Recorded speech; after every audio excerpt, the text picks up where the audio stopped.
এটা আপনার মাইন্ডে একটা মাইন্ড সেট আপ করবে যে ওই টাকাটা আছে থাকুক না। হ্যালো এভরিওয়ান, আসসালামু আলাইকুম। টাকা হাতে রাখার অভ্যাস কিভাবে করবেন, টাকা জমানোর উপায়টা আসলে কি, এই টপিকটা নিয়ে আজকে আপনাদেরকে বলবো এবং আমার কিছু টিপস আছে এবং আমি লাইফে অ্যাপ্লাই করছি, সাকসেস পাইছি এবং আমার নিজের জমানোর যে অভ্যাসটা সেটা নিয়ে আপনাদেরকে বলবো। অর্থনীতি নিয়ে আরো বেশ কিছু ভিডিও আছে, আমি ওগুলো কার্ড কিংবা এন্ড স্ক্রিনে দিয়ে রাখবো কিংবা আমার প্রোফাইলে আপনারা প্লেলিস্ট আছে সেটাতেও দেখতে পারেন। বাট আজকে এই টপিকটা নিয়ে বলবো। অনেকেরই সমস্যা হয় যে আমি টাকা জমাইতে পারি না, আমাকে ধার নিতে হয়, আমি কিছু একটা কিনবো, আমাকে একটা লোন নিয়ে তারপর কিনতে হয়। সো টাকা তাদের হাতে জমে না, তাদের ব্যাংক অ্যাকাউন্ট দেখবেন তারা প্রতি মাসে স্যালারি পাচ্ছে, কিন্তু তারপর যায় স্যালারিটা শেষ হয়ে যাচ্ছে এবং তাকে ধারে চলতে হচ্ছে। নট লাইক সে অন্যদের তুলনায় কম স্যালারি পাচ্ছে, ব্যাপারটা তা না। আবার অনেকেই বলে তার চাহিদা বেশি, সে তুলনায় স্যালারি পাচ্ছে, ব্যাপারটা তাও না। আপনাকে যদি 1 লাখ টাকা দেওয়া হয় এবং আপনার যদি ওই অভ্যাসটা গড়ে না ওঠে, ওই 1 লাখ টাকাও আপনার মাসে এনাফ মনে হবে না। আবার যদি অভ্যাস করে ফেলেন, 1 লাখ টাকা আপনার কাছে যথেষ্ট মনে হবে। ঠিক তেমন ভাবে 20,000 টাকা বলেন, 30,000 টাকা বলেন, 10,000 টাকা বলেন, আপনার যেই অ্যামাউন্ট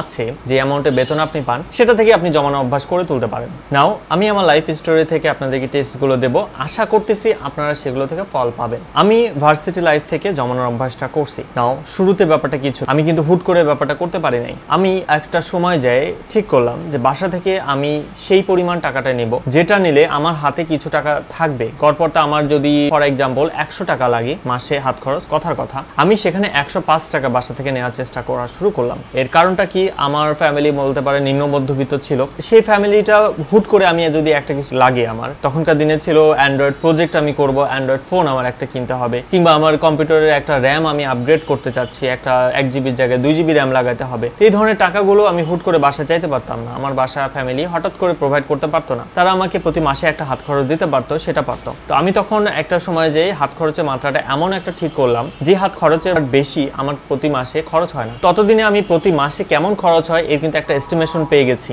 ফর এক্সাম্পল আমার প্রতি মাসে আমি রাফলি জানি 800-900 টাকার মতো খরচ হয়, সেখানে আমি বাসা থেকে 100 টাকা করে নেওয়া শুরু করলাম, প্রতি মাসে 100 টাকা। সো আমার ফ্যামিলির উপরে চাপটা পড়ছে না, তারা জানে আমাকে মান্থের শুরুতে 100 টাকা প্রোভাইড করতে হবে। এবং আমি নিজেকে ঠিক করলাম, মানে সিস্টেমটা এমন ভাবে করলাম আমার হাত খরচ কোনোভাবেই 100-র বেশি হতে পারবে না। নাও যখন এই অভ্যাসটা করলাম, তখন দেখা গেল প্রথম মাসে আমি 100 টাকা নিলাম, মাস শেষ হয়ে গেল, তখন আমি জানি আরো 100 টাকা আমি পাবো পরের মাসে বাসা থেকে, এবং হাতে দেখলাম আমার কাছে 10 টাকা কিংবা 5 টাকা এরকমটা থাকলো। ফর এক্সাম্পল 10 টাকা, এই 10 টাকা আমি আমার মানি ব্যাগ থেকে সরাই আমার আলাদা একটা সেফ স্পেসে রেখে দিলাম। 10 টাকা রিমেম্বার, পরের মাসে আসলো 100 টাকা, সেই 100 টাকা আমি পরের মাসটা ওই 100 টাকা থেকে খরচ করলাম। ওই 10 টাকা কিন্তু আমার মানি ব্যাগে নাই, আমি ভুলে গেছি ওর কথা।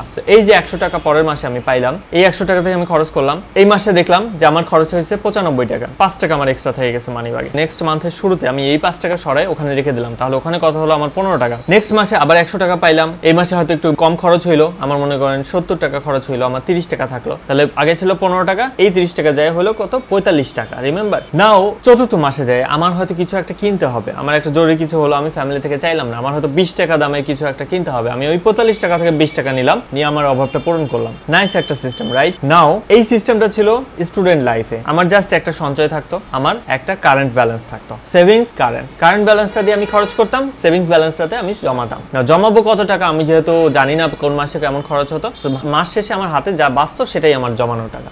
এটা একটা পদ্ধতি, আপনারা অ্যাপ্লাই অবশ্যই করতে পারেন।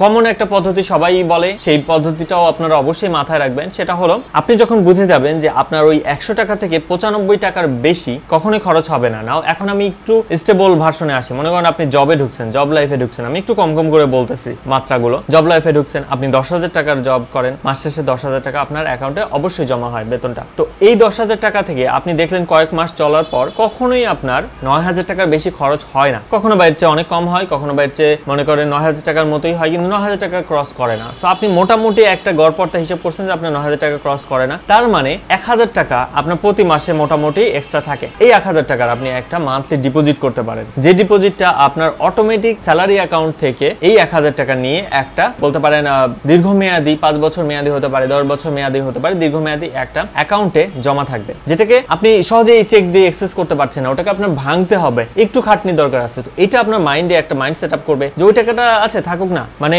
যদি আপনার ওই টাকাটা হাতে থাকতো, ক্যাশ টাকা থাকতো, আপনার হয়তো ও তাহলে তো আমার হাতে টাকা আছে আমি খরচ করে ফেলি, মানে হাতের টাকাটা খরচ করা সহজ। সো ফিক্সড একটা অ্যামাউন্ট প্রতি মাসে কেটে নিচ্ছে, এটা আপনার জমানোর অভ্যাসটাকে চাঙ্গা করবে, এটা আপনার জমানোর অভ্যাসটাকে ভালো করবে। সেকেন্ড স্টেপে আপনি কিন্তু এটা করলেন, এখন আপনি স্থির ইনকাম হচ্ছে, জব হচ্ছে, আপনি জানেন 1000 টাকা, সো এটা আপনি একটা ফিক্সড ডিপোজিট করলেন। নাও এই যে 1000 চলে গেল, এই যে 9000 টাকা আপনার থাকলো, আপনি মাথায় সেট করলেন আপনার বেতনটাই আসলে 9000 টাকা, কারণ প্রতি মাসে 9000 টাকার বাইরে কিন্তু আপনার হাতে থাকতেছে না। নাও এই 9000 টাকা ওই স্টুডেন্ট লাইফের থিমের সাথে মিলাই ফেলেন, 9000 টাকার বেশি আপনার হাত খরচ প্রতি মাসে হতে পারবে না। এই 9000 টাকা থেকে প্রতি মাস শেষে যেই টাকাটা বাঁচবে সেটা আপনি বলতে পারেন একটা সেভিংস অ্যাকাউন্টে রাখলেন, আপনার স্যালারি অ্যাকাউন্ট থেকে সরাই সেভিংস অ্যাকাউন্ট, যেখানে আপনি সহজে হয়তো অ্যাক্সেস করতে পারেন। সো 3-4 মাস পর আপনার যদি কোনো একটা কিছু বাসা বাড়ি ড্যামেজ হয়, কোনো একটা কিছু আপনার কিনতে হবে, তাহলে এই সেভিংস অ্যাকাউন্টটা ভাঙবেন, ওই যেটা ডিপোজিট অ্যাকাউন্ট করছেন দীর্ঘমেয়াদী ওটা কিন্তু আপনি ভাঙবেন না। সো আপনি একটা সেফ পজিশনে চলে যাচ্ছেন। Do you realise? সেম সেটআপটা আপনার যদি কষ্ট মনে হয় যে মনে করেন 10,000 টাকা আপনার লাগছেই, আপনার 9,000 টাকা হয় না, মানে আমি একটা আলাদা সিনারিও বলছি, 10,000 টাকা আপনার মান্থলি লাগছেই, তো সেই ক্ষেত্রে আপনি একটা বছর যাওয়ার পর তো কিছু ইনক্রিমেন্ট পাবেন।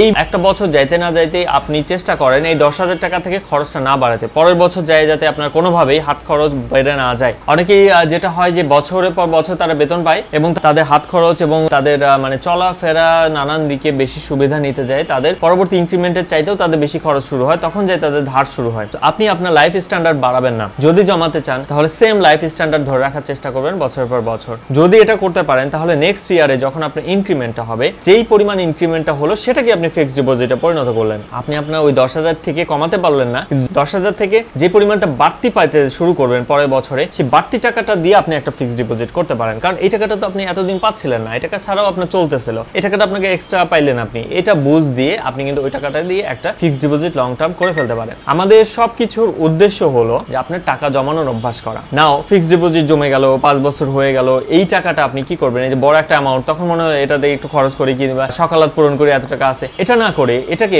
আরেকটু কঠিন করে তোলেন এক্সেস করা। তখন ওই টাকা দিয়ে আপনি দেখেন জমি কিনতে পারেন কিনা, লং টার্ম সোনা দানা কিনে রাখে অনেকে, কিংবা মানে কোনো কিছুতে ইনভেস্ট করে রাখতে পারেন কিনা, যেখান থেকে টাকা ওঠানো একটু কঠিন কিন্তু ইনভেস্টমেন্টটা লাভদায়ক হবে, ভবিষ্যতের জন্য হতে পারে। কিংবা জমি কিনলেন, কিংবা জমি কেনার পিছনে খরচ করলেন, এই জমিটা দিন দিন দাম বাড়বে। সো চেষ্টা করবেন যখন আপনার একটু বেশি টাকা জমে যাবে সেটা কোনো একটা লং টার্মে ইনভেস্ট করে ফেলা, যাতে টাকাগুলো অহেতুক খরচ না হয়ে যায়। আপনি কোনো একটা কিছু কিনলেন, যে জিনিসটা আসলে মনে করেন একটা মোটরসাইকেল কিনলেন, কেনার সাথে সাথে জিনিসটা দামটা পড়ে গেল। কোন একটা জিনিস যদি কেনেন, মনে করেন একটা জমি কিনলেন, এটার দামটা দিন দিন বাড়বে, কমবে না। সো কোন জিনিস আপনি কিনছেন, কোন জিনিসের পেছনে খরচ করছেন, এটাও কিন্তু আপনার জমানোর কনসেপ্টের সাথে ডিরেক্টলি কানেক্টেড। আশা করি টিপসটা আপনাদের কাজে আসবে এবং আপনারাও জমানোর অভ্যাসটা করে ফেলতে পারবেন। হয়তো ধার নেওয়া, লোন নেওয়া, এগুলো থেকে বেঁচে থাকতে পারবেন। আপনি ধার নেবেন কোথা থেকে? আপনার ওই সেভিংস যেটা জমতেছে হাতে, সেটা থেকে আপনি ধার নেবেন এবং পরের মাসে যখন এক্সট্রা থাকবে সেটাতে আবার পূরণ করে দেবেন। নিজের কাছ থেকে ধার নেবেন, নিজের ধারটা শোধ করবেন। It's nice, right? ওয়েল, আশা করি আপনাদের আমার আইডিয়াটা ভালো লাগছে। আমি যেটা বছর পর বছর ধরে রপ্ত করছি সেটা এখানে শেয়ার করার চেষ্টা করলাম। যদি ভালো লাগে অবশ্যই লাইক দেবেন, শেয়ার করবেন এবং কমেন্টে জানাবেন আসলে কাজে লাগছে কিনা আপনাদের আমার এই টিপসগুলো। দেখা হবে নেক্সট এপিসোডে। ভালো থাকবেন সবাই। আসসালামু আলাইকুম, বাই।